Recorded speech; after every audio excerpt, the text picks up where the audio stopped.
اب تو ہمیں یہی نہیں سمجھ آ رہی امریکہ کا غلام بننا ہے کہ چائنا کا غلام بننا ہے کہ ماسکو کا غلام بننا ہے، ابھی تو ہم سمجھ ہی نہیں آ رہی۔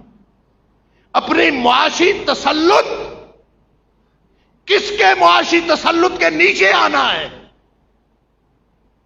ایک کہتا ہے ہم حقیقت پسند ہیں، ہم سمجھتے ہیں ہماری لائف لائن امریکہ کے ہاتھ میں ہے، ہم امریکہ سے قرضے نہ لیں، ہماری معیشت نہیں چلتی۔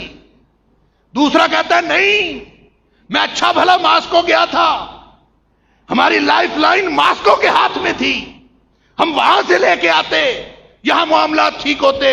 تیسرا اٹھتا ہے، وہ کہتا ہے نہیں، سب کو چھوڑے، اصل جو ہمالیہ سے اونچی دوستی والا ملک جو چائنا ہے، ہماری لائف لائن اس کے ہاتھ میں ہے۔ اب بتوں سے تجھ کو امیدیں، خدا سے نو امیدی، مجھے بتا تو صحیح، اور کیا ہم نے اللہ کے ساتھ کیا؟ کیا ہم نے اللہ کی نعمتوں کے ساتھ کیا؟ ہم نے وہ مقاصد، اور چوتھا اور آخری مقصد اسلام نافذ کرنا تھا، شرعی نظام، شرعی عدالتی نظام۔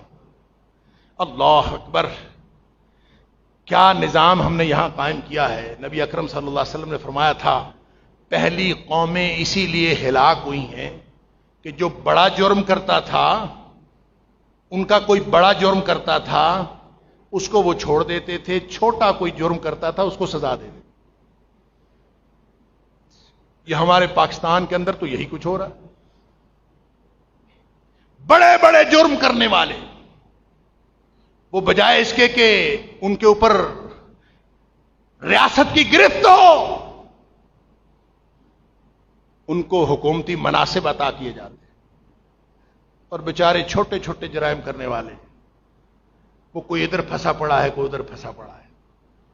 مثالیں میں دینا نہیں چاہتا، دلوں کو دہلا دینے والی مثالیں ہیں۔ ابھی کل کا مسئلہ ہی آپ دیکھ لیجئے، اللہ اکبر، وہ کسی کو گرفتار کیا ہے، اس کا سیکرٹری یا اس کا ڈرائیور سمجھا گیا کہ وہ بھی اس کا معاون ہے، تو وہ کہیں غائب ہو گیا، تو اس کی بیوی اور 10 ماہ کی بچی کو گرفتار کر لیا ہے۔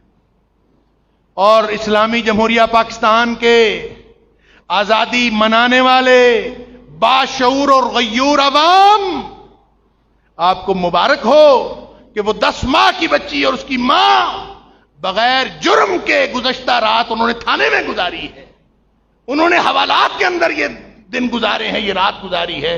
آپ کو مبارک ہو، قیامت کے دن اللہ کو کیا جواب دیں؟ ہم شرعی نظام نافذ کرنے کے لیے یہاں آئے، ہماری نمازیں چل رہی ہیں، ہمیں کیا ہے؟ ہمارا روزہ ٹھیک ہے، ہمیں کیا ہے؟ میری تہجد میں کوئی خلل نہیں ڈالتا، ہمیں کیا ہے؟ کوئی یہاں پہ اربوں خربوں کی چوریاں کر کے، اربوں خربوں کے ڈاکے ڈال کے، ملک کے مفادات کے سودے کر کے، وہ پھر بھی باہر پھرتا ہے آزاد، بلکہ عہدے لے کے پھرتا ہے، اور چھوٹی چھوٹی معصوم بچیاں ان کو گرفتار کر کے اگر حوالات میں ایک رات گزاری ہے تو قیامت والے دن یہ ملک کیا، میں تو کہتا ہوں اس کے اوپر عذاب نازل نہیں ہوا، یہ تو اللہ کی رحمت ہے کہ اس کے اوپر عذاب نازل نہیں۔ اور پھر سن لیجئے، یہ چوتھا مقصد شرعی نظام کا، ہم نے تو ککھ نہیں کیا۔ قرآن نے کہا تھا فَمَن لَّمْ يَحْكُم بِمَا أَنزَلَ اللَّهُ فَأُولَٰئِكَ هُمُ الْكَافِرُونَ وَمَن لَّمْ يَحْكُم بِمَا أَنزَلَ اللَّهُ فَأُولَٰئِكَ هُمُ الظَّالِمُونَ۔ جو لوگ اللہ کے نازل کردہ قانون کے مطابق فیصلے نہیں کرتے وہ کافر ہیں، جو لوگ اللہ کے نازل کردہ قانون کے مطابق فیصلے نہیں کرتے وہ ظالم ہیں۔ وَمَن لَّمْ يَحْكُم بِمَا أَنزَلَ اللَّهُ فَأُولَٰئِكَ هُمُ الْفَاسِقُونَ، وہ فاسق ہیں۔ لہذا ایک ڈگری فاسق کی، ایک ڈگری ظالم کی، ایک ڈگری کافر کی۔ وَاذْكُرُوا إِذْ أَنتُمْ قَلِيلٌ، یاد تو کرو جب تم تھوڑے تھے۔ اللہ نے ملک اس لیے دیا تھا کہ ہم یہاں پہ یہ نظام رائج کریں۔